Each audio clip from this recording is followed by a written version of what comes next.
Originalmente comienza como carroñero, comiéndose las entrañas de los animales que dejaban los grandes felinos.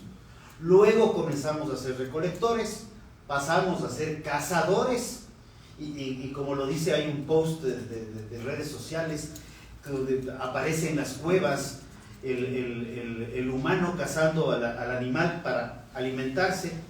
Dice justamente, en ninguna de las cuevas se ha visto alguien comiendo su ensalada. Hemos sido carnívoros por excelencia y en términos generales somos omnívoros. ¿Ya? Esos somos los seres humanos en nuestra esencia natural. Creo que es un tema que tenemos que tenerlo en claro. Primer punto. Ahora, como yo decía, el tema de la interrelación humano-animal ha venido evolucionando en el tiempo. Se han ido identificando conceptos de maltrato y se han ido evolucionando a tal nivel que hace varios años ya se habla de las libertades, actualmente los dominios del bienestar animal, poder hablar de que estén libres de hambre, de sed, de temor. Todo ese tipo de cosas han ido evolucionando en el tiempo, ¿ya? Y debemos reconocer, y es un cuadro que estaba revisando hace unos minutos con Lenin justamente, es el cuadro de los niveles del bienestar. Un animal que está en condiciones naturales va a tener que buscar la comida, va a tener que buscar la bebida, va a tener niveles de estrés más elevados que los animales que muchas veces están bajo el cuidado de los humanos. Y estamos hablando fundamentalmente, cuando hablamos de las libertades, hablamos principalmente de los animales domesticados destinados a la producción y consumo. Rara vez estamos hablando de las libertades en los perros, en los gatos, son animales de compañía. Tenemos el caso de los animales de trabajo u oficio, que también la ley los determina claramente. Y tenemos, como decía, los animales de consumo destinados a la producción, industria. Hay un rubro que es uno de los que más me apasionó y precisamente trabajábamos con un profesor de aquí de la San Francisco, ya está afuera haciendo su doctorado, los animales de experimentación. Es un tema sensible, es un tema polémico, pero es un tema que ha permitido, a través de la experimentación, con protocolos extremadamente estrictos en esos animales, poder generar vacunas, poder generar medicamentos, poder probarlos ante humanos. Y más bien, con todo el respeto a la ciencia, el debate que hay sobre las vacunas que no fueron probadas en los protocolos habituales con respecto al COVID, más bien estamos viendo las repercusiones negativas de esos productos que no fueron probados previamente. Adicionalmente, tenemos todo lo que es fauna acuática. La fauna acuática es en esencia silvestre, sea esta marina o no. La trucha es un animal silvestre, esté en una piscina o esté en un río. Lo mismo el atún, el dorado, la raya, el pulpo, etc. Y hay el otro rubro de animales, que era uno de los temas que tú justamente lo planteabas en el debate anterior, o en el conversatorio anterior, era qué pasa con los animales denominados sinantrópicos. Todos estos animales que se acostumbraron a vivir en las zonas urbanas consolidadas, pero que no tienen un beneficio, más bien son un perjuicio. El día de hoy aparece la noticia de que una rata, no sabemos qué enfermedades puede cargar la rata, la principal portadora de rabia, ha mordido a una paciente dentro de un hospital. Y cuando revisábamos el texto de la ley en términos de prohibiciones generales te decía eliminación masiva de animales, envenenamiento masivo de animales, sin ninguna coma de exceptuar nada. Y cuando hablamos que si eso está prohibido, obviamente está prohibido la fumigación para los mosquitos que contagian dengue, obviamente está prohibido el control de la plaga de ratas, obviamente está prohibido el control de cucarachas, que tanto problema tienen los restaurantes ahora, que están apareciendo las noticias del ARSA clausurando locales. O sea, hay que entender a los animales en sus distintas dimensiones. Y si algo deja en claro la sentencia de la Corte Constitucional, en su texto y en su resumen, reconoció que los animales silvestres, atento con esto, la Corte Constitucional en la sentencia 253-20 JH22 reconoció que los animales silvestres son sujetos de protección al formar parte son sujetos de derechos de protección. No quiero equivocarme en esa parte. sujetos de protección al formar parte de la naturaleza, y aclaró que los derechos de los cuales son titulares no pueden equipararse a los reconocidos a favor de los seres humanos, pues es necesario que sean entendidos con base a los principios de interespecie e interpretación ecológica. También la sentencia determina que no todos los animales son iguales ante la ley, como en uno de los aspectos de los principios planteados por la Ley de la Defensoría del Pueblo determinaba en el literal A igualdad y no discriminación, igualdad en todos los animales y que no podían discriminarse entre ellos. Interés superior del animal, o sea, orientado a satisfacer el ejercicio efectivo de los derechos de los animales no humanos. Desde el mismo texto, animal no humano, ya se entendería que el otro sería animal humano, ya comenzaba una equiparación dialéctica que deriva en una serie de confusiones que los podemos revisar y académicamente hablando vale la pena, lo que significa lo que es la ventana de Overton, un tema bastante estudiado. Luego hablamos del principio pro animalium. La Corte reconoció que no son iguales los derechos, pero el principio pro animalium dice: cuando la autoridad esté frente a una decisión del mecanismo de protección animal propuesto, deberá preferir aquella medida que busque proteger a los animales. Indubio pro natura, mismo principio. Prioridad y no progresividad, todos los principios, es un principio que está en la Constitución para los seres humanos. La Constitución del 2008, si bien reconoce a la naturaleza como sujeto de derechos, también reconoce al ser humano como principio y fin, y es una Constitución hecha por humanos para humanos. No sé si contesté. Te faltó explicar, ¿el Ecuador necesita o no una ley de bienestar? Ahora, gracias. El Ecuador ha ido construyendo normativa en el tiempo, ¿ya? Se construyó la normativa del Código Orgánico de Ambiente. El Código Orgánico de Ambiente sale de una línea donde se recogen algunos aspectos de la Ley Orgánica de Bienestar Animal, presentada a la Asamblea en el 2015, si no me falla la memoria, ¿ya? Ahí plantean el artículo entre el 139 al 147, plantean un concepto que ha sido muy distorsionador y muy mal utilizado. Cuando nosotros hablamos del concepto de fauna urbana, recogido en el Código de Ambiente, cuando hablamos de fauna urbana, y esto es un tema de charlas que he dado tanto en la Universidad de San Francisco, como en la UDLA, como ante Sociedad Civil, como en la Universidad Central, yo entro y pregunto ¿qué es fauna urbana? Y pregunto, tú, veterinaria, ¿qué es fauna urbana? ¿Qué es fauna urbana? Es la pregunta. Perdón que haga rompa un poco el esquema. ¿Por qué es importante eso? O sea, la fauna urbana está dentro de, o sea, pues conforma dentro de una ciudad. Ya. Ajá. Entonces ahí están perros, gatos, Ya. y también se encuentran algunos pequeños animales como gallinas, conejos. Ya. Perfecto. Cuando nosotros estamos hablando de fauna urbana de acuerdo al Código del Ambiente, hablamos de animales de compañía, ¿ya? Perros, gatos, donde también tenemos el problema de los perros abandonados, los perros maltratados y los perros y gatos lamentablemente humanizados, probablemente una de las peores formas de maltrato sobre la cual nadie quiere hablar. Segundo, animales de trabajo u oficio. Tenemos los caballos que utiliza la policía, tenemos los perros que utiliza la guardianía, etc. Curiosamente incluyen ahí a los animales destinados a consumo e industria, que naturalmente no están en zonas urbanas consolidadas, están en la ruralidad. También están los animales y así lo determina el código, los animales de entretenimiento. Entonces comenzamos a ver esta chanfaina, si queremos, de conceptos, donde permite generar unas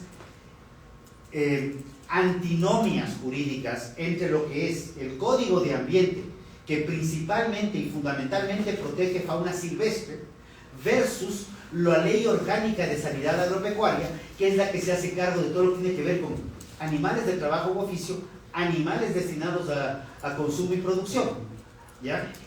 Y ahí comenzamos a tener discrepancias jurídicas. Ya el Procurador General del Estado se pronunció aclarando y definiendo que los gobiernos autónomos descentralizados, por un mal concepto de fauna urbana, no tienen competencias sobre los animales destinados a la producción. que eso es importantísimo tener en claro. Entonces, ¿hacía falta esta ley? No, definitivamente yo no creo que hacía falta. Creo que sí hacía falta una organización entre las distintas autoridades e instancias de gobierno, coordinadas a través del Consejo Nacional de Competencias, para definir quién se hace cargo de lo que es fauna urbana, quién se hace fauna urbana entendiendo animales de compañía, quién se hace cargo de animales de trabajo o oficio, quién tiene las competencias sobre animales de producción, quién tiene las competencias sobre fauna acuática. Ese es un tema importantísimo, que actualmente es el Ministerio de la Producción a través del Viceministerio de Pesca y el Instituto Nacional de Pesca. ¿Quién se hace cargo de los animales sinantrópicos? Porque tenemos animales sinantrópicos que viven en zonas urbanas, como podría calificarse, yo creo que las iguanas del Parque Seminario, o ciertos otros animales que no necesariamente transmiten enfermedades y los que hay que controlar. Pero hay un paréntesis, aquí yo sí que hago un paréntesis. Cuando se elabora el proyecto de ley por parte de la Defensoría, no se considera estas leyes que yo menciono, como la Ley Orgánica de Sanidad Agropecuaria. Ni siquiera la mencionan, parece como que no existiera. Y se olvidan de un pequeño detalle. La Universidad de San Francisco tiene un centro de investigación y estudios en la isla San Cristóbal, en Galápagos. Los animales, lobos marinos, iguanas de tierra, iguanas de agua, piqueros, son animales que están viviendo en las zonas urbanas también, y que son animales de fauna silvestre protegida, que están interactuando de alguna manera como animales sinantrópicos en su concepto, ya que viven en zonas urbanas. De hecho, duermen en las barcazas y duermen en los muelles. Ese era otro tema que tampoco se olvidaron, que tampoco consideraron. Y el otro rubro, para el mismo caso de las islas, el perro, el gato, la rata negra, ya es un tema ya de palabras mayores, son animales plaga que están atentando contra la fauna silvestre y fauna silvestre protegida. La misma situación que tenemos en el continente con lo que son los perros ferales, los cuales hay un amplio debate de cuál es la forma de control de un perro feral, porque para no irnos muy lejos al Parque Nacional Cotopaxi o a las zonas de Antizana, el Parque Metropolitano tiene un par de jaurías de perros ferales, que pobre de que se las encuentren, porque atacan a los humanos, ¿no? No solamente atacan fauna silvestre, fauna doméstica, sino también atacan al ser humano. Y cuando esos animales tienen que ser controlados, ¿cómo lo ven? Son temas que también tenían que haber estado considerados. Bueno, todavía no hemos respondido si hace falta o no una ley de bienestar animal. Lo dije, no hace falta una ley, hace falta una organización, ya que una organización de leyes y competencias de gobierno, porque la misma Ley Orgánica de Sanidad Agropecuaria, a través de Agrocalidad, que a su vez, perdón que sea repetitivo, es el representante del Ecuador ante la Organización Mundial de Salud Animal, tiene que ver con temas de bienestar animal. Y eso ya, al ser un convenio internacional del Ecuador, en el cual el Ecuador es suscriptor, está por sobre las leyes orgánicas, ligeramente por debajo de la Constitución. Entonces, si ya tenemos una normativa vía convenio internacional y tenemos normativa vigente, ¿para qué queríamos otra ley más? Tú has hecho referencia a dos cosas que voy a explicar rápidamente. La una es de la fauna sinantrópica y la fauna urbana, que le preguntaste a Flavio. Yo te voy a ayudar con un par de elementos que no se consideraron. Animales que viven en el espacio urbano y que pueden ser considerados plagas también son las ratas y las palomas, que viven en el espacio urbano, ¿no? Y que pueden ser transmisores de enfermedades. Pero bueno, o sea, tomemos en cuenta lo que dices, porque yo como profesional que trabaja también con las normas de la Organización Mundial de Sanidad Animal, conozco bastante de cerca lo que se promueve en el ámbito internacional y lo que se ha intentado aterrizar en el Ecuador. Y aquí yo te tengo varias preguntas que sí pueden ser un poco polémicas. Yo sé que no te corresponde a ti probablemente hablar en nombre de otras instituciones, pero con los elementos que tú planteas, deben estar basados justamente en esto que has expuesto. Y yo te pregunto algunas cosas. Primero, esta ley la que dices de sanidad animal que hay en el Ecuador, te voy a decir lo mismo que le pregunté a la entrevistada anterior. ¿Ha sido discutida en la sociedad civil o se ha tratado en espacios pequeños donde han participado algunos representantes de ciertos gremios? ¿Se ha discutido suficientemente de eso? Porque si no es así, estaríamos cayendo en lo mismo que estamos criticando del otro grupo. Es la primera cosa. La segunda cosa es que, ¿qué podemos decir de la aplicabilidad de las leyes que acabas de mencionar que están a cargo de agrocalidad? Yo quisiera que me expliques o con ejemplos cuáles, por ejemplo, han sido las acciones que ha hecho agrocalidad para poder ejecutar una ley de bienestar animal aquí. ¿Qué ha hecho que algún proyecto que podamos enterarnos desde la academia que esté funcionando y que han resultado en el ámbito productivo o en el ámbito que le compete a agrocalidad? Vamos a ver. Ley Orgánica de Sanidad Agropecuaria se aprobó muy rápidamente en el mayo del 2017, si me falla la memoria, con la Ley Orgánica de Semillas y Agrobiodiversidad. ¿Ya? Las leyes fueron poco discutidas en términos reales, al igual que, perdón, pero este tema es un tema de procedimiento que estamos teniendo. No son discutidas las leyes en su gran mayoría. No es un tema de sanidad, ambiente, minería, petróleo, laboral, etc. Creo que hay un tema que compete no solamente al sector productivo o al sector activista, animalista.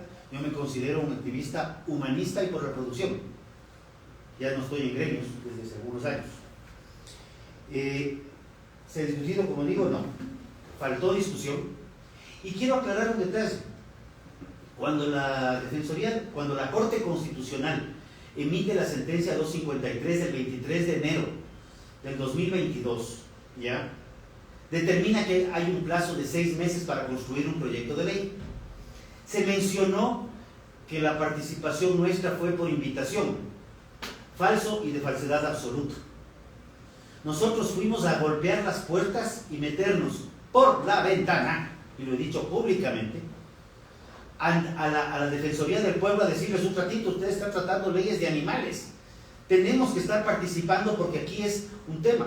Las unas por falta de participación, pero las otras, que por cierto, yo sí he solicitado a la Defensoría del Pueblo las grabaciones que se dicen que existen, y también tengo la respuesta oficial de la Defensoría del Pueblo, diciendo que nunca se grabaron las reuniones, y cuando tú estabas en el Zoom, por más que seamos medios chunchos a veces, hay un foquito que dice recording, o sea, no hay mucho misterio, ¿no? Y yo tengo los screenshots de eso, porque no podíamos grabar todo. Pero el discurso del otro lado siempre fue: nada tiene que hacer usted aquí. Esta es una ley de derechos, no de producción. Sin embargo, tuvimos que apelar a la ley de participación ciudadana para poder estar presentes tanto en Zooms como presencialmente en las reuniones en la Defensoría del Pueblo. Ojo, un detalle, paréntesis. De acuerdo a la ley de la función legislativa y a las leyes del Ecuador, ¿quiénes proponen leyes? Proponen leyes del presidente de la República, sean estas leyes ordinarias o económico urgentes, por el procedimiento legislativo. ¿Quién más propone leyes? Asambleístas proponen leyes, ¿ya? Que son quienes se reúnen, arman un proyecto de ley y proponen a la Asamblea una ley. Hay una cuarta forma, que es la sociedad civil. Recoge una cantidad importantísima de firmas, un porcentaje del padrón, y presenta un proyecto de ley. Nadie más propone leyes. Sin embargo, la Defensoría del Pueblo sí está metiendo leyes a la Asamblea, vía Corte Constitucional, haciendo un bypass a la misma ley. Pero ese es un tema aparte, quería dejar esto en claro. Ahora, la aplicabilidad de la ley. La Ley Orgánica de Sanidad Animal se está aplicando en varios aspectos, en otros no. Me parece que el reglamento es del 2018, los procesos legislativos lamentablemente toman tiempo, y en la aplicación de los procesos legislativos. Entonces, aquí sí hay un tema. En el 2019 salió una resolución de agrocalidad determinando dicen que es voluntario, pero no es tanto, para las buenas prácticas agropecuarias, ¿ya? Porque ahí hay otro concepto. Cuando escuchamos a veces hablar a los grupos animalistas, muchos hacen referencia a las buenas prácticas de manufactura. Las buenas prácticas de manufactura es importante reconocer que son para la industria, para la manufactura. Para el sector primario tenemos las buenas prácticas agropecuarias, donde están, en el caso de leche, las buenas prácticas pecuarias para el ordeño. Y hay una práctica pecuaria para el ordeño de microproductores, producción más artesanal, que es la de producción un poco más grande. Cuando hablamos de micro, quiero dejar en claro algo. Micro es una facturación de 0 a $300,000, pequeño es una facturación de 300 a 1 millón, mediano de 1 millón a 5 millones y de 5 millones en adelante es grande productor. En el caso de producción agropecuaria, la gran absoluta mayoría, que me atrevería a decir sobre el 95% de productores, está en la categoría de micro y pequeños, algunos, muy pocos. En el caso particular de leche, tú lo conoces, hay un productor grande de leche, uno. Hay como entre 15 y 20 medianos, y un porcentaje de un 3% aproximadamente son pequeños, y la gran mayoría somos micro, ¿ya? Entonces, estas conceptualizaciones dentro del marco de la ley también son importantes, pero sí creo que Agrocalidad está haciendo algunos temas en buenas prácticas agropecuarias, está en buenas prácticas ganaderas, y ¿podrías mencionar un par de ejemplos reales que se puedan identificar? creo que las grandes industrias tienen eso y que están... Fiebre aftosa, brucela, tuberculosis. Fiebre aftosa es un proyecto que tiene que ver, y gracias por mencionar la segunda.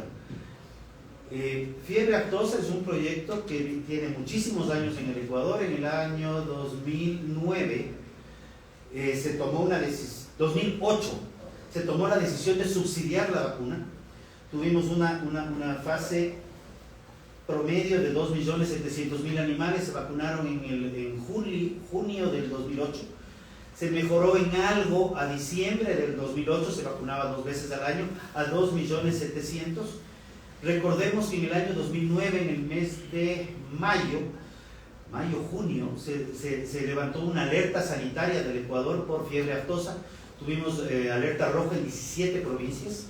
Y en ese momento se llegaron a vacunar 4.600.000 animales. Vamos orientándonos al bienestar animal, porque concuerdo con el colega que hay un montón de enfermedades que deben controlarse y para eso hay vacunas por todo lado. Pero estamos intentando abordar y profundizar en el tema del bienestar animal. Correcto. Rodrigo tiene la misma edad que yo, estamos en los 50 años. Yo traté, porque nosotros teníamos un predio, ¿no es cierto?, agropecuario en la zona de Tandapi, en los 80, y nosotros tratamos animales que tenían que sufrieron la enfermedad. Cuando ves el tema de desprendimiento de mucosas a nivel de lengua, fosas nasales, es un tema que hay una afectación al bienestar animal. Como cualquier cosa, como el incendio, como lo que sea, pero no se refiere a lo que se discute hoy en la LOA, que es el motivo de esta reunión.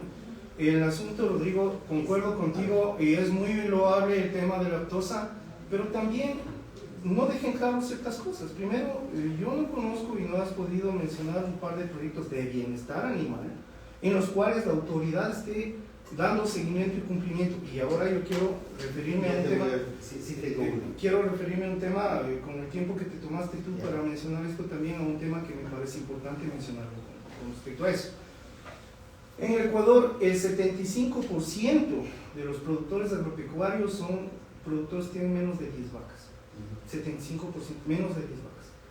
Yo quiero preguntarte ahí si en todas estas discusiones de las leyes que estás mencionando han estado representando a alguien de ese 75%. ¿Hemos tenido la participación activa? ¿Podrías nombrar a alguien que, por ejemplo, ha estado ahí? Como mencioné, la gran absoluta mayoría, más del 90%, son microproductores, y sí han estado. Están representantes de centros agrícolas, están representantes, en este momento están representantes de Fe por la Leche, que representa microproductores a nivel nacional, y hago referencia a vacas porque estás hablando de vacas. Están los diferentes gremios, que por más que Yo fui presidente de la Cámara de Agricultura. Nosotros en la Cámara de Agricultura teníamos un productor mediano, uno. La gran mayoría eran pequeños, micros y algunos pequeños. Entonces, estos pequeños, inclusive de los de 10 vacas, de alguna manera sí están, y es la gente que más bien tiene problemas justamente porque muchas de estas vacas están siendo pastoreadas en caminos vecinales, que la ley lo prohíbe. Están siendo, tienen agricultura de autoconsumo muchas veces o algo de venta, que se faenan tras patio. Tenemos el tema de cerdos que también se faenan tras patio. Entonces yo sí creo que hay que trabajar en el tema de bienestar animal, pero también entendiendo cuál es la población demográfica, entendiendo la parte los aspectos demográficos de cómo está la producción, ¿ya? Si vamos a hablar de agricultura familiar campesina, precisamente hoy tuve un taller al respecto. Hablemos de agricultura familiar campesina y entendamos estas dinámicas para ver cómo orientamos. Respondiendo a lo anterior, las buenas prácticas agropecuarias y las buenas prácticas ganaderas se están implementando, y dentro de los protocolos de buenas prácticas agropecuarias y ganaderas, precisamente porque en agropecuaria también están aves, están cerdos, están cuyes, están productos que inclusive están siendo exportados, sí están los protocolos de bienestar animal considerados. Para el colega que intervino hace un momento, te quiero comentar una cosa y no sé si estás al tanto. En el año 2008 se aprobó la ley de control y erradicación de la brucelosis y tuberculosis en el Ecuador. La ley obliga a que todos los productores agropecuarios del país vacunen a sus animales, sea con cepa 19 o R51, para la inmunización con el fin de controlar la enfermedad. Agrocalidad tiene que exigir un certificado de movilización de la vacuna desde ese año, del 2008 hasta acá. ¿Quién me corrige cuántos años han pasado? ¿Como 18 años? Hasta ahora no es 8. ¿Qué garantiza que se va a controlar el bienestar animal con las leyes que tú dices? ¿Qué garantiza ante la explicación que nos dieron? Como no cumplen, hagamos otra ley para que sí se cumplan. El tener más leyes no soluciona los problemas. Más bien, yo sí quiero leer el literal F del informe para primer debate, que hace referencia a esto. Para la aprobación de un cuerpo normativo, esta legislatura debe considerar que la sobreregulación puede generar efectos no deseados, como desabastecimiento, contrabando, especulación de precios, mercados ilícitos, economías irregulares, corrupción y proliferación de mercados clandestinos. Cuando nosotros necesitamos leyes que sean aplicables, que entiendan la situación demográfica y que, aunque me digan que no, que entiendan la situación económica. Porque si yo digo, tengo un pequeño galpón de gallinas ponedoras y queremos que estén gallinas a piso, que ese es un poco el tema del debate amplio, y yo digo, ok, perfecto, yo tengo, este galpón tiene 30 metros cuadrados, yo necesito, de acuerdo a estudios de la Unión Europea, que esos 30 metros cuadrados sean al menos 600 metros cuadrados. Para salir de galpón a piso necesito 20 veces el área. Se me incrementan costos por todos los lados, y eso es un tema que, si bien la ley determinaba y decían que el periodo de transición es de 8 a 12 años, yo quiero recordar aquí un pequeño detalle que lo determina la transitoria octava en el proyecto de ley, que dice en un plazo máximo de 3 años a partir de la promulgación de la ley. Entonces yo sí invito, y puedo subir links, que tengan el proyecto de ley presentado a la Asamblea, para que puedan revisar los textos presentados a la Asamblea, que no son los textos que nos dicen que han sido presentados a la Asamblea. Tanto es así que cuando tú mencionabas algo en el debate anterior con respecto al tema de la exhibición de carcasas, un detalle, estamos hablando de bienestar animal vivo, no estamos hablando de bienestar animal post-mortem, ¿ya? El post-mortem ya no es bienestar animal, estamos hablando de carcasas. Y justamente cuando tú le decías que está prohibido la exhibición de las carcasas enteras o en partes crudas o cocinadas y están atrás de vitrinas, como que se queda en curva y dice, no me acuerdo eso. O sea, no es que no se acuerden, si es que ellos elaboraron el proyecto de ley. O sea, no es como el caso nuestro que nos quisieron mandar sacando y que nos cuestionan si producimos o no producimos. Es un tema de que ellos elaboraron el proyecto de ley. Y lo puedo probar con las informaciones que están en la Defensoría del Pueblo. Y sí participé en los debates, igual que esta silla que está ahí atrás. Porque lo que yo decía ni siquiera se oía. Y cuando se discutió, hay un tema curioso, cuando se discutió el tema de los polinizadores, ese día sí me escucharon y agradezco que me hayan escuchado. Porque polinizadores era igual a abejas. Cuando polinizadores son abejas, colibríes, mosquitos, murciélagos, o sea, varias especies y clasificaciones dentro del reino animal. Gracias. Yo tengo una pregunta. ¿Qué rol juegan las relaciones entre los políticos y productores ganaderos en la formulación de políticas públicas que favorecen a estos asuntos? ¿Qué rol juegan las relaciones entre políticos y productores ganaderos en la formulación de políticas públicas que favorecen a estos asuntos? Yo creo que hay un rol fundamental entre los políticos y la sociedad civil. No es un tema de ganaderos, industriales, metalúrgicos, distribuidores de combustibles. Precisamente tenía un debate en el cual yo decía por qué no se eliminan los subsidios a combustibles. Y justamente es el grupo ambientalista el que defiende los subsidios cuando el combustible fósil barato es la mejor forma de mal utilizar los vehículos, quemar en exceso y generar contaminación. Yo creo que el rol de la sociedad civil es fundamental y los políticos van a escuchar a la sociedad civil. Y yo podría plantear qué rol juegan los grupos animalistas con grupos de políticos, que inclusive la asamblea en un determinado momento, con una gran mayoría de gente, antes de que esto salga a medios públicos, se conformó un grupo de bienestar animal parlamentario, ¿ya?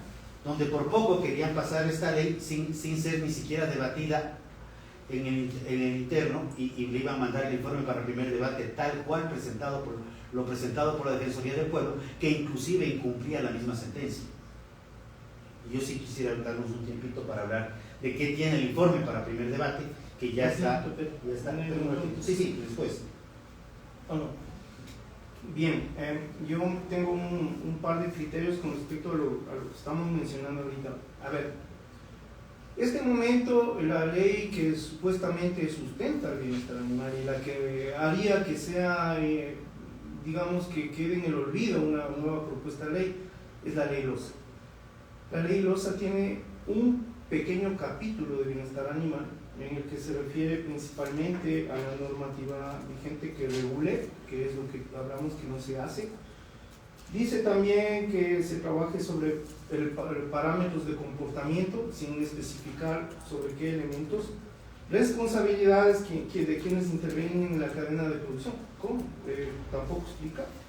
Y también dice diseño y mejora de instalaciones, que es algo vago que se nombra realmente. Y un poco de otros elementos, entre los cuales, esto sí quiero abordar más, menciona el manejo de los animales en el sacrificio, que es, por lo menos a la vista, lo más importante que debería tratarse ahora para ver que algo se hace en el bienestar animal. Acabo de venir hace un mes de una investigación que estamos realizando, y en el municipio, que no voy a decir el nombre porque colabora con nosotros, en el municipio en el que estamos trabajando, todavía faenan a los animales, a los bovinos con degüelle, le cortan la yugular y le matan en el piso, y a los cerdos les matan a combazos. Las leyes estas que me estás mencionando como leyes vigentes que harían que nos quedemos tranquilos con la discusión de nuevas leyes, primero no se cumplen para nada. Es decir, que están cayendo en letra muerta, y también hacen que la discusión que estamos teniendo tan acalorada con respecto a la nueva ley prácticamente no tiene sentido. porque lo que existe ahora tampoco se cumple, es incumplible, no está difundido en Ecuador. Estamos tratando temas que se vean bien para la coyuntura del momento. Lo que funciona bien en TikTok, lo que funciona bien en Instagram, ya el Facebook ni le paramos bola, me encanta el nombre de Twitter, todavía no me acostumbro al X, le leemos como para medir el impacto político, ¿ya? Pero haciendo relación a que las competencias sobre faenamiento recaen en los gobiernos autónomos descentralizados, municipales y metropolitanos, sí sería interesante tomar un tema ahí. Hay localidades que califican si el camal cumple con las normas del MABIO o no, que tienen que cumplir con todo lo que determina la ley, ¿ya? Y los procedimientos de faenamiento, donde el aturdimiento es el primer paso. Periodos de abstinencia, aturdimiento y las formas de hacerlo. Con un equipo que me parece que tú estabas en ese equipo hace 10 años atrás. Precisamente. ¿No me han llamado más? Tampoco. Hace 10 años atrás nos recorrimos medio país planteando qué se debe hacer, cómo se debe hacer y visitando centros de faenamiento, en donde evidentemente hay que corregir cualquier cantidad de errores. Pero resulta que es mucho más popular hacer la cancha de fútbol, poner iluminación en el parque o pintar una calle que corregir el centro de faenamiento, ¿ya? Y esa es una realidad. Y si es que esto me oye a uno de los 221 alcaldes y algunos se incomoda, pues tómese agüita de valeriana que no le va a hacer daño. La realidad es que los municipios tampoco cumplen, y eso sí es un tema. Agrocalidad en este aspecto califica lo que le dicen que va a pasar, pero de ahí lo que pasa en el día a día es otra cosa. Necesitamos mejorar, y acabo de participar en un trabajo que iba a salir, que terminó en nada, con respecto a la cadena cárnica, en el cual le planteábamos, yo me comuniqué con Agrocalidad, me dieron todos los datos, ojo, y eso sí es bueno porque la información que hay es muy buena, todos los datos de guías de movilización. Entonces, con la guía de movilización, que tiene que ver con la vacunación contra la fiebre aftosa, una guía sanitaria que se ha cumplido con la vacunación contra la fiebre aftosa, eso se quiero aclarar, no necesariamente es una guía sanitaria, es una guía de vacunación, de respaldo de vacunación. Pudimos identificar todo lo que, a qué va a centros de faenamiento y a qué centros de faenamiento va, ¿ya? Y eso está tabulado en esta máquina en algún archivo, ahí sí. Y es interesantísimo ver cómo hay tantos miles de animales que van al centro de faenamiento de Quito. Pinta tiene uno, Rumiñahui acaba de inaugurar uno nuevo, Guayaquil, etcétera, etcétera, etcétera.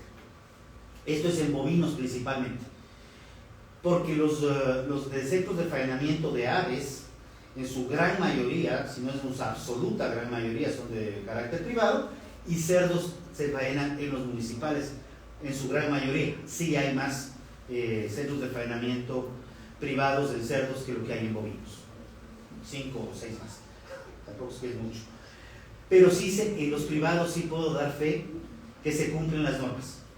Los municipales recaen en un conflicto más grave, ya no es un conflicto de sociedad civil, ese es un conflicto entre políticos, entre el presidente y el alcalde. El presidente a través de su ministro de Agricultura y a través de la entidad técnica, con el alcalde de turno y sus entidades adscritas o direcciones internas, ¿ya? Eso hay que corregir, eso se necesita corregir en algunos casos. No tengo vergüenza en decirlo, como les dije, agüita de valeriana para los 221, para el que se sienta afectado, pero son temas que se deben tomar en consideración. Yo tengo otra pregunta. ¿En qué medida los grupos ambientalistas en Ecuador realmente representan una defensa genuina de la naturaleza, o salían estratégicamente con ciertos intereses políticos y económicos para avanzar sus propias agendas? Está hablando de ambientalistas, aclaro esto, y ya les di un preámbulo, ya el abrebocas les di. Es muy curioso que el grupo que defiende y que planteó la pregunta para la no explotación del bloque ITT, que es una partecita del Parque Nacional Yasuní, en donde se iba a afectar una partecita del bloque 43 de ITT, quería que se haga la pregunta. En el 2014 ITT tenía 4 pozos petroleros, 4 plataformas, y en el 2023 salió la pregunta, pues. Se aprobó la pregunta y se publicó. Pero ya la pregunta salió con negativo. Vemos ahorita las comunidades amazónicas y lamento profundamente el fallecimiento de los compatriotas Shuar que venían a pelear para que por favor no paren la explotación. Y hay un detalle: las realidades de un momento y del otro son completamente diferentes. Si hablamos en términos de animales, ¿ya?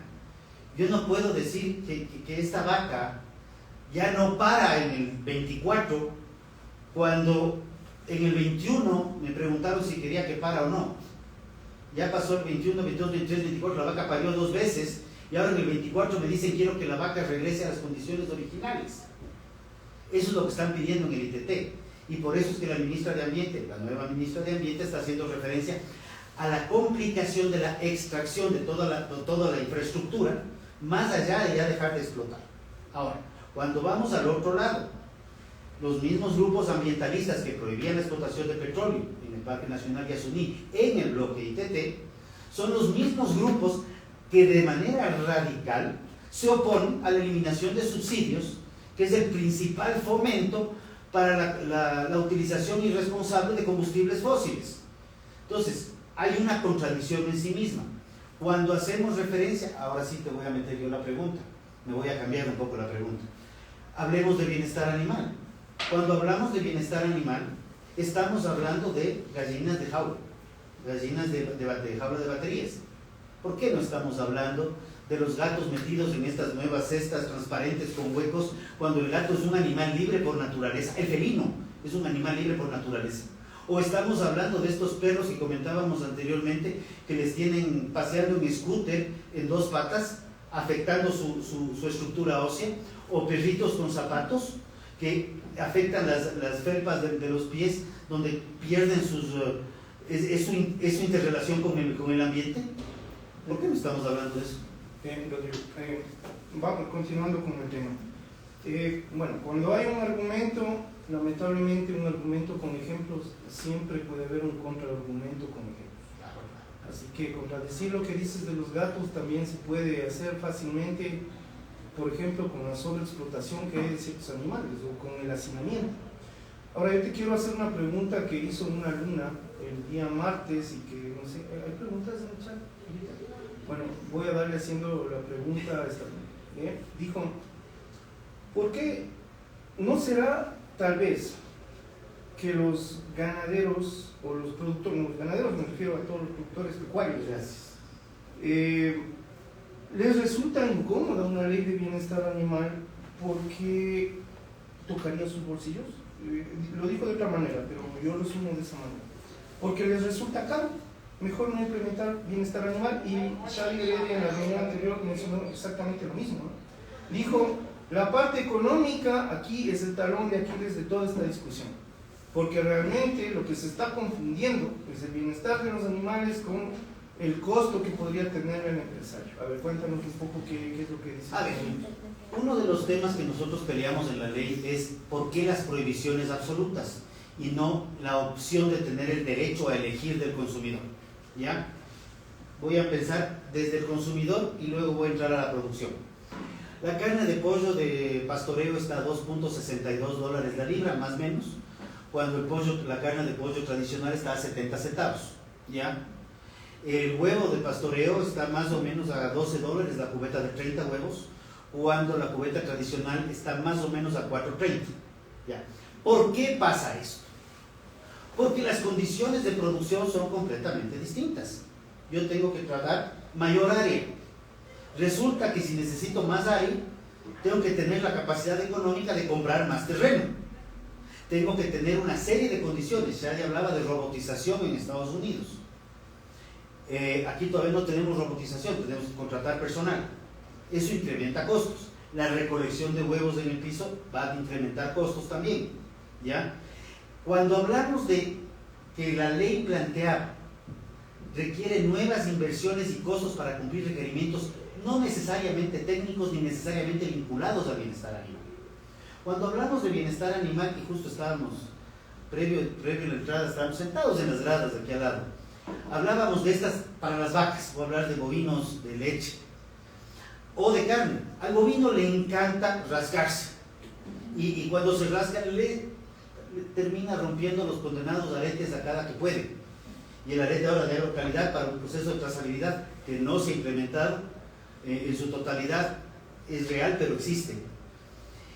Te rompen el arete y es el costo. Pero bueno, entonces tienes unos rodillos inmensos de este tamaño donde la vaca se acerca, tiene un motor y un rotativo y la vaca se rasca y tú le ves a la vaca disfrutar, se va y se rasca, ¿ya? Estaba yo en una reunión con las 5 universidades de veterinaria y les ofrecí, vamos a las 5. Quien quiera, y lo abro aquí en la puerta, a los 2 lados, la hacienda está abierta para estudiantes que vayan a visitar.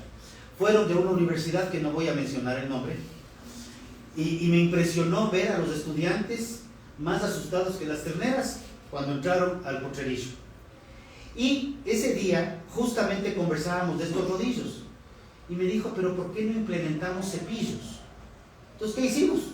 Implementamos unos cepillos, me costaron $40, un poco más alto que el trípode de donde está la cámara, y tiene rodeado de cepillos en 3 filas, cepillos de los de escoba, fuertes, porque el cuero de la vaca se rasca más duro. ¿Ya? El primer día las vacas llegaron, se pegaron el susto del siglo, saltaron por poco. El tercer día la primera vaca ya se acercó a oler y se rascó la nariz y les gustó. Tenemos implementados en los corrales preordeño y postordeño en este momento 5 cepillos y es lindo verles, y les puedo compartir luego los videos, porque van y se rascan y se rascan en el cuello y se rascan la cabeza y se rascan las orejas y los aretes. Yo les sudo porque cada aretito cuesta $4, pero están ahí. Entonces sí hay formas de implementar parámetros de bienestar animal sin entrar a bloquear formas de producción tradicionales. Entonces, y hay otro detalle adicional. Si yo tengo una vaca que llega al establo, está cómoda, se rasca, está tranquila, levanta oxitocina. Al levantar mi oxitocina, suelta más leche. Entonces es al revés. El bienestar animal, bien entendido, es un rédito económico para los productores, porque no hay nada más caro que sostener una vaca enferma. Tendría que llamarles a ustedes para que me estén curando la vaca todo el tiempo, y eso cuesta. Bueno, en esto me alegra muchísimo que en algo ya te hayas puesto de acuerdo con Ashari. Dicen que somos grandes amigos. Sí. La otra pregunta que te tengo ahí un poco más difícil es, ¿dónde venden esos rodillos? ¿Cuántos tienen? ¿Y a cómo están? Esos rodillos he visto entre $3,000 a $4,000, o sea, sí. no sé dónde vendan, perdón. ¿Pero quién te dio haciendo aquí? Yo, son los cepillos de escoba, o sea, ¿Te podemos mandar a hacer un hito? puedo mandarle la foto y me copian. Y me copia sin problema. Ahí, Flavio, a ver, acá hay una pregunta. Ojalá hayan preguntas de chat, ¿vale? Si no, Justo me enviaron un Pídeles tú que pregunten. Fabián es un colega médico veterinario que me tiene una pregunta de chat. Sí, Rodrigo, muy interesante tu punto de vista. Yo también soy productor en otro país, pero tengo la realidad de Ecuador también, porque soy consultor acá de productores. Entendiendo los dos lados, ¿no? y por la experiencia que yo tengo de otros países en términos de bienestar animal, me gustaría que comentes sobre entender. Voy a pararme para poder inspirarme más y pensar mejor. Yo creo que lo interesante de lo que está pasando en Ecuador, estoy haciéndolo como un espectador externo, ¿no? Mirando solo cómo están en el ring las dos partes, ¿no? Y mirando qué es lo que le conviene a la sociedad, al consumidor y a todos los profesionales involucrados en esto, porque como veterinarios somos responsables del bienestar animal. Ahora, tendemos a confundir un poquito bienestar con salud y comenzamos a meternos ahí, pero yo de dónde veo, de dónde viene el origen y entender la historia de dónde viene la nueva ley que se está tratando de implementar, para mí es más como un producto de tenemos que entender a las nuevas generaciones y tenemos que entender en el marco de derechos animales, que es un poco, o sea, estamos encaminándolo a través de bienestar, pero a la vez es difícil separarlo de derechos animales. Y en el término de derechos, yo creo que obviamente otras naciones desarrolladas nos llevan a la delantera, pero yo veo que necesitamos trabajar juntos para que esos derechos se cumplan, porque no hay ciertos aspectos que no son difíciles de cumplir desde el punto de vista de derecho, bienestar, que va como un poco mezclado ahí las dos cosas, que van a beneficiar obviamente tanto la calidad de los productos, la salud y también el bienestar humano, porque si tengo animales bien tratados, ese consumidor va a estar feliz de comprarme y consumir sin necesidad de que me meta a que cambie extremadamente las producciones o a que tenga que hacer. Pero para mí es eso, o sea, ¿cuál es la solución entonces ahora? Estamos aquí parados exponiendo dos puntos.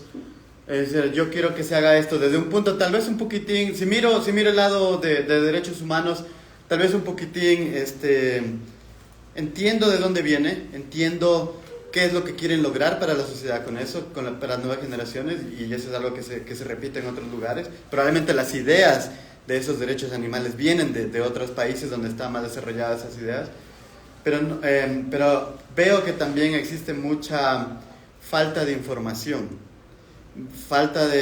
una de las cosas que me da pena ver en las nuevas generaciones es no entendemos de dónde vienen los alimentos. Creemos que en el Supermaxi se hacen los huevos, creemos que en el Supermaxi se hace la chuleta. No le haga propaganda a nadie. No estoy haciendo, estoy tratando como de ser neutral y decir cuál es la solución en este problema, porque estamos mezclando las cosas, nos estamos yendo a malas interpretaciones. Yo creo que vamos a ganar mucho como sociedad si es que implementamos esta nueva ley, pero tenemos que trabajar juntos para hacerlo. No podemos solo estar en un lado diciendo, sí, los animales tienen derechos, y casi igual que unas personas, pero no tenemos claros los direccionamientos de qué animales y qué derechos, qué cosa. Esa parte nos falta. ¿Cuál es la solución desde tu punto de vista? A ver, rápidamente, primero esta ley evidentemente no viene del Ecuador. El mismo término carcasa no se lo utiliza aquí. El abogado Campaña, Joffre Campaña, en algún momento hablaba de que la sentencia de autoría, y pone eso así tal cual, la sentencia de autoría, entre comillas, de la jueza Teresita Núñez, tiene un estilo y sapiencia muy distante de las sentencias que suelen dictarse en el Ecuador. La terminología que se utiliza viene de fuera, y evidentemente no es coincidencia que esta ley, en su capítulo de pesca, esté discutiéndose en Chile con los peces futbolistas, o en Argentina, la misma ley, o se haya discutido en Colombia hace 2 años y se la haya frenado. Esta ley se la trató hace años atrás en España y Portugal. Se estimó y que precisamente el incremento de costos bordearía el 300% allá, y están las publicaciones tanto de España como de Portugal al respecto. Entonces, esta ley es una copia, evidentemente, en donde se ha probado que no se ha podido replicar, y más bien sí hay una lógica de tendencia de reducción del consumo, no porque la ley prohíba la reducción del consumo de proteína de origen animal, sino porque la ley vuelve prohibitivo el consumo de proteína de origen animal a clases menos favorecidas, cuando hablamos de los huevos de 12 versus el huevo de $4 la cubeta de 30. La misma situación la puedes verificar en los países europeos, donde este tipo de normas se están aplicando, y los costos de los alimentos de origen de proteína animal se han duplicado y triplicado. ¿Ya? Esto ya está pasando en otras latitudes, y obviamente la producción, que no encuentra destino, va desapareciendo. 30% de la producción de proteína de origen animal cayó en España. Yo tengo otra pregunta, es del público. En el caso de cambiar el sistema de producción de galpones a producción en piso, para el caso de gallinas y así sea en otro tipo de producción, ¿en dónde se requiere mayor espacio para producir estos nuevos modelos o sistemas de producción? 1. ¿Se ha considerado en la ley alguna regulación para evitar expansión de la frontera agrícola hacia los bosques o áreas sostenibles, sensibles donde se puede afectar la fauna silvestre y la flora del lugar? Y la segunda, la mayor espacio de terrenos para la producción no podría generar o terminar con una nueva ley agraria. Precisamente eso es lo que están apuntando, fue dicho en la charla anterior. Lo que ella plantea es una nueva reforma agraria. O sea, el Ecuador tiene, de acuerdo a las estadísticas, y esto no tiene nada que ver con eso, de acuerdo a las últimas estadísticas del INEC, en el censo agropecuario, el último que se realizó en el año 2000, la provincia, que en promedio, los promedios no son exactos, no son perfectos, pero es lo que tenemos. La provincia más, entre comillas, latifundista que tiene el Ecuador es Manabí, donde se tienen 16.9 hectáreas por unidad de producción agropecuaria. Y la provincia más, ya no es minifundista, perdón, ya es microfundista, es Tungurahua con 1.3 hectáreas por cada unidad de producción agropecuaria. Ese fue el último censo que se hizo completo. Luego de eso no se han hecho censos y los proyectos que han habido posteriores no se han completado. Ahora, obviamente, si tú me pides que para mantener la misma producción de huevos tengo que multiplicarme por 20, tengo que crecer para algún lado. Ya indistinto el tema económico, ojo, porque hay un costo de la tierra, tengo que presionar a las zonas que están cercanas o a otras zonas, donde podrían caer lamentablemente bosques que no deberían ser tocados. Sí, en eso concordamos plenamente. Yo quiero referirme rápidamente a ese artículo que utilizas del abogado Jeffrey Campaña. Primero, él es abogado y él utiliza el término carcasa, nosotros los veterinarios sí lo utilizamos aquí en el Ecuador, así que no es extraño. Ya. Segundo, algo que quisiera también apoyarte para que ajustes tu discurso es que ¿qué ley no viene de fuera? La misma ley LOSA, esta de aquí de la LOSA, es aterrizada de la Organización Mundial de Sanidad Animal escrita en París y es aterrizada acá, la cual tú mismo mencionaste que ni siquiera fue discutida, sino rápido se la pasó. Sobre eso también tengo una crítica al artículo de bienestar animal en el que señala que una de las cosas que se requieren primeramente es fortalecer a la entidad de sanidad, que es correcto, pero para el bienestar animal, no sé cómo lo van a hacer. Capacitar al personal, dice también, y de ahí dice atender a la gente que está relacionada a la cadena de producción, pero en ningún momento propone la ley la participación de la sociedad civil, de la academia o de alguien más. Entonces a nosotros como academia nos llama la atención esta exclusión que se hace en las leyes, la poca participación. Mira, Rodrigo, ahí me atrevo a decir a título personal, a mí realmente me llama la atención que la academia es invitada a este tipo de discusión ya cuando empieza a hacer agua del barco. Antes no, hay muy poca participación. Bueno, no sé, quizás a mí no es que no me están invitando, pero hay muy poca participación en general. Yo no conozco quiénes no han hablado. Esta última vez que se ha discutido la ley en la asamblea, he tenido el gusto de ver a algunos colegas que se han subido al podio a hablar de algo. Antes de eso yo no he sabido quién más esté participando en esto porque hubiésemos intercambiado criterios. Entonces, una de las críticas que se puede hacer, y esto no con el afán de tumbar el tablero de la empresa privada, parece que en muchos de los temas sí estamos de acuerdo, entre los productores, los veterinarios, pero también es necesario hacernos una autocrítica. Esto que estamos haciendo ahora no es perfecto. Hay un montón de deficiencias, de fallas que no se quieren atender. Y este momento, formando grupos parcializados, tampoco creo que se esté llegando a nada.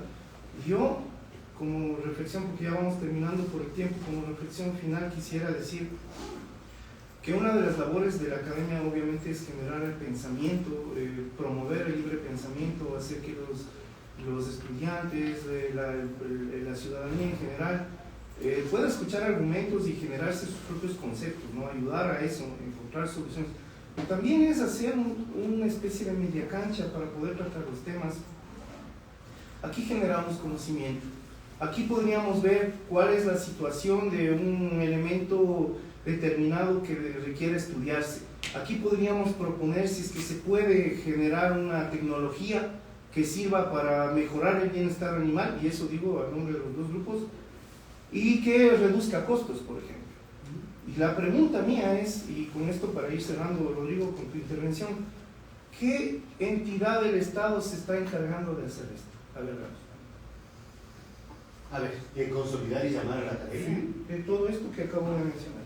Creo que más bien ha sido el sector privado el que ha estado activo en estos temas. Es verdad, contigo no hemos hablado, pero con la Universidad de San Francisco sí hemos mantenido contacto desde hace 2 años, al igual que con la Universidad de las Américas, con la Universidad Central, con la Universidad UTE, con la Universidad Internacional. Más bien ha sido un conversatorio amplio. Ha habido 2 etapas de la ley. La ley fue presentada el 19 de agosto del 22. En marzo-abril del 23, previo a la muerte cruzada, hubieron varias comparecencias de universidades, y en esta segunda vuelta, digámoslo así, con la nueva asamblea, también han participado universidades de fuera. Se ha conversado con la Pontificia Universidad de Sede Ibarra, de la Católica de Ibarra.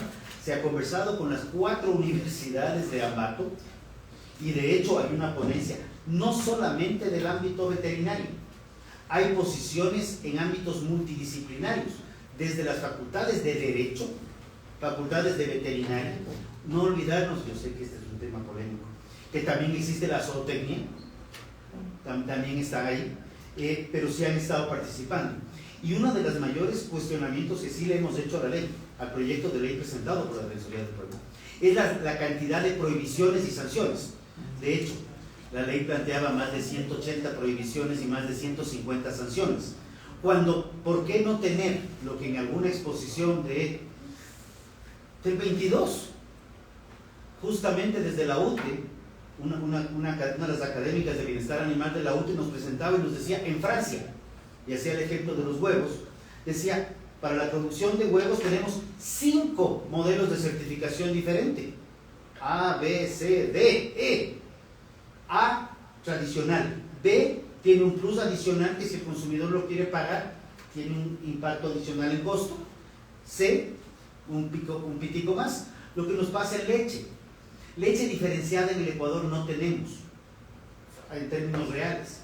En Estados Unidos, por dar valores redondos, no exactos, pero el litro de leche de producción tradicional, $1, litro de leche de producción grass-fed, pastoreo, $2, litro de leche de producción orgánica, tiene una certificación, es un procedimiento, hay que cumplir parámetros, está en $4. Y ojo, que yo impongo. Y en esa ley se planteaba un comité multidisciplinario, interinstitucional, que era un comité donde había un grupo de humanos que eran los únicos que tenían la potestad y capacidad de entender a los animales y poner obligaciones al resto de humanos. Y estos eran los grupos animalistas. Y eso tampoco está dentro del marco de la ética. No hablemos todavía de leyes. Yo tengo ¿cómo la imposición de regulaciones estrictas bajo la Ley Orgánica de Protección Animal podría acelerar las migraciones forzadas a las zonas urbanas de los pequeños productores al no proporcionar el soporte necesario para cumplir con la normativa? Es algo muy importante que nadie ha topado. A ver, sí se ha topado. Yo había preparado una presentación, pero ya no es importante. ¿Y por qué abro la computadora? Porque cuando hay ciertos temas que prefiero leerlos. Ya, cuando se preparan leyes, hay que ver cuáles son los impactos económicos y los análisis de factibilidad financiera. ¿Ya? Pues cuando tú dices a los pequeños que se les va a dar, y la propuesta de ley planteaba darles incentivos, apoyos a los pequeños para que migren en 3 años, no hay tal ni 8 ni 12, transitoria octava. Justo el informe para primer debate decía justamente a lo largo del proyecto de ley no hay ningún análisis de factibilidad financiera, porque además la ley está generando a través de obligaciones a gobierno central, autoridades de gobierno central, a gobiernos autónomos provinciales y a gobiernos autónomos municipales, está generándoles nuevo gasto público, Ministerio de Cultura, Ministerio de Turismo, Ministerio de Ambiente, etcétera, etcétera, etcétera. Al no haber un análisis de factibilidad financiera, el texto, de acuerdo a una sentencia de Corte Constitucional, se volvería ilegal, porque no puedes lanzar una ley que genere gasto sin haberlo presupuestado previamente. Generar gasto es facilísimo. Yo le pongo pongámosle a San Francisco, le pongo un pocotón de obligaciones a la universidad y les digo, esto tiene que cumplir para mañana. Y la San Francisco, como unidad privada, va a coger y va a decir, ok, ya, yo tengo que cumplir esto que me manda una ley, no hay problema. La matrícula pásele de 1 a 5. ¿Qué es lo que pasa en el sector público? Llega una ley de este tipo, si no está impugnada adecuadamente. Bueno, no hay problema, no hay presupuesto, suba impuestos. ¿Y a quién afecta los impuestos? Terminan afectando al ciudadano. Ok, bueno, entonces para ir concluyendo ya la reunión, primero quiero agradecerte, Rodrigo, y perdona si nos hemos portado un poco asustados con las preguntas. Hay que hacer de abogado del diablo también, muchas veces. Algo que me parece bien interesante, te has referido a 2 elementos o 3 que pueden ser interesantes de discutir conjuntamente de un lado y el otro. El uno es que sí, se requiere algún tema de bienestar animal porque podría un manejo adecuado de los animales favorecer más bien la producción, la calidad de los productos que están obteniendo. La otra que acabas de mencionar es que podría haber una alternativa como se hace en Europa, ¿no? Con los productos bio, que tienen costos diferenciados, obviamente no tienen que ser sancionatorio esto, ni ser impositivo. Yo concuerdo contigo que probablemente sí se pueda impulsar un proyecto con compensaciones a los productores que quieran hacer de manera alternativa. Eso se hace en muchos países y es un derecho también del mercado hacer eso. O sea, si yo quiero producir orgánico como el cacao que se produce aquí, pues no tienen por qué obligar a que todo el mundo produzca orgánico que no produzca. Entonces se podría hacer eso.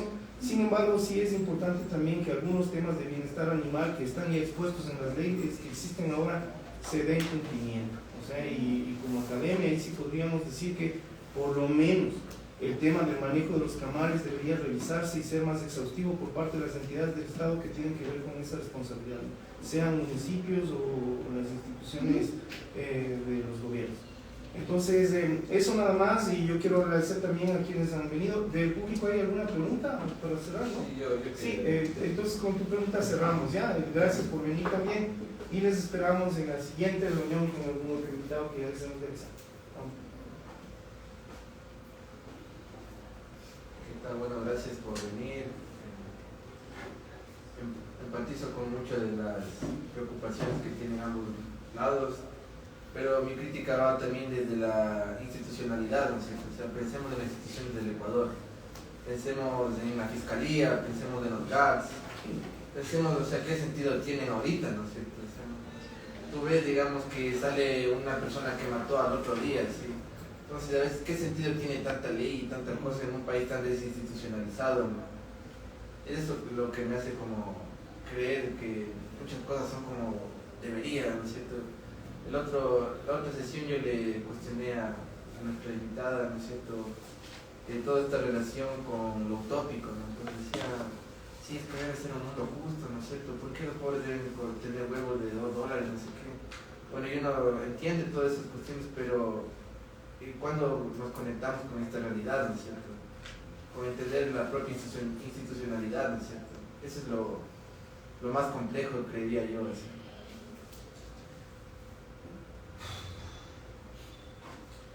A ver, te has ido por un lado más complejo. Creo que uno de los mayores problemas del Ecuador es la falta de institucionalidad, ¿ya? Esta falta de institucionalidad se da por la ausencia, y perdón, aquí sí toco el tema, ausencia de política pública. Política pública no es sacar un decreto, una ley, un acuerdo y decir política pública. Eso puedo escribir yo mañana. Decretemos ahorita una, ¿ya? Política pública es lo que tú ves del país, no nos vayamos muy lejos.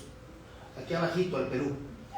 Hace más de 20 años definieron una línea de política pública, en donde más el presidente sea más de izquierda, más de derecha, va en un solo andarivel, y donde el sector privado se empodera fuertemente hacia esa política pública.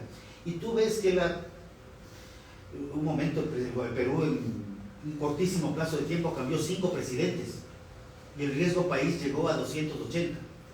El Ecuador no ha bajado de 1300, ahorita creo que está en 1240 por ahí, y nos vamos a los 2300. O sea, aquí nosotros, ante la falta de institucionalidad real, lo que no tenemos, no tener política pública, tú tienes políticas de gobierno. Entonces tú dices, ok, ya, en este gobierno la política se orienta a esto. Pero cuando te pones a ver en términos pragmáticos lo que el Ecuador maneja, en todos los ámbitos. Son políticas de funcionario. Cambia el funcionario de turno, sea el ministro, sea el alcalde, sea el que sea. Quieren refundar el país. Y aquí refundamos el país, entre comillas, cada 4 años. En el gobierno que duró 10 años, hubieron 7 políticas públicas en términos de industria. 7. 3 en términos de agricultura. ¿Alguien las leyó? Yo sí las leí. Y la última, elaborada por un querido amigo mío, yo le dije que por favor no la imprima más por respeto al medio ambiente, que era un alto así de hojas que no decían nada. Sin embargo, la última política pública que habla ya de presupuestos, habla de producción enfocada hacia a los requerimientos del consumidor. Esa está archivada en un escritorio que nadie la quiere hablar, a nadie la quiere ver ni hablar, y todo el mundo quiere hacer una nueva. Eso es un tema en donde les estamos permitiendo, a ver, paréntesis, he sido político partidista, soy político porque estoy metido en la política pública, y haciendo vocería y haciendo activismo, ¿ya? Pero de ahí estamos permitiendo que los políticos nos den tomando decisiones porque no estamos asumiendo las responsabilidades del momento. La academia cuando entra un proyecto de ley, más o menos entre puedo equivocarme en las fechas, 20 de febrero, 8 de mayo, me parece que ingresaron y clasificaron cerca de 70 proyectos de ley. 70, en todos los ámbitos. Ahí también como academia deben estar atentos a ver qué está ingresando. A, B, una nueva ley de educación. B, una ley que va a afectar al departamento de veterinaria, mándale a veterinaria. B, una ley de construcción, mándale a la ingeniería, al de arquitectura, donde la academia también se empodera en esto, ¿ya? Y este es uno de los debates amplios y más bien yo voy a hacerlo minutos más tarde de esto, pero justamente nosotros en el 22 conformamos un equipo de trabajo que se frenó un poco por los debates de esta ley, precisamente con respecto a la academia, temas de discusión con la academia permanentemente, y ahí el representante de la Universidad de San Francisco en el término veterinario lamentablemente se nos fue a hacer su doctorado, pero estaba en San Francisco y él era un aporte espectacular en todo lo que tenía que ver con animales de experimentación, donde yo aprendí cualquier cantidad de cosas porque no les tenía ni siquiera en el radar. Entonces yo creo que más bien, Lenin, si eres tú la persona, pues yo hablo con el que está liderando este proyecto, y en este momento este chat está parado, pero para fomentar e integrarnos, tener mesas de discusión. La ley de educación superior nos habla de esta correlación con la sociedad civil, vinculación con la sociedad civil. Esta vinculación con la sociedad civil tiene que darse.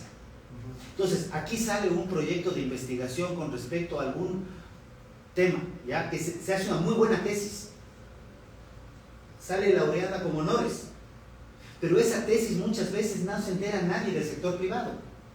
Y por otro lado, el sector privado muchas veces está con algún inconveniente que probablemente sea algo muy fácil para sentarse a discutir en un aula y que pueda solucionar problemas productivos en donde la sinergia y la vinculación genere una articulación, porque la vinculación no es solamente yo voy y hacemos 4 cosas, es una articulación y una interrelación conectada de humanos de sociedad civil, empresa privada y humanos de la academia, somos humanos todos, trabajando en beneficio de quienes son objetos de protección como es la naturaleza, tanto fauna como flora.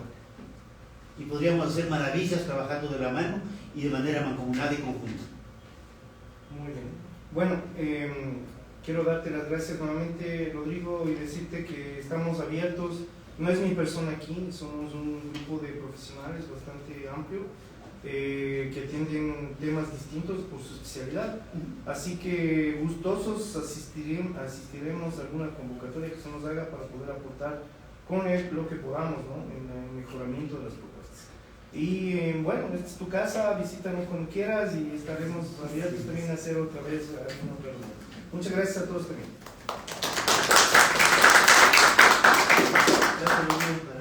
Muchas gracias. Muchas gracias. ¿Me cortaste? ¿Puedo hablar? Ya.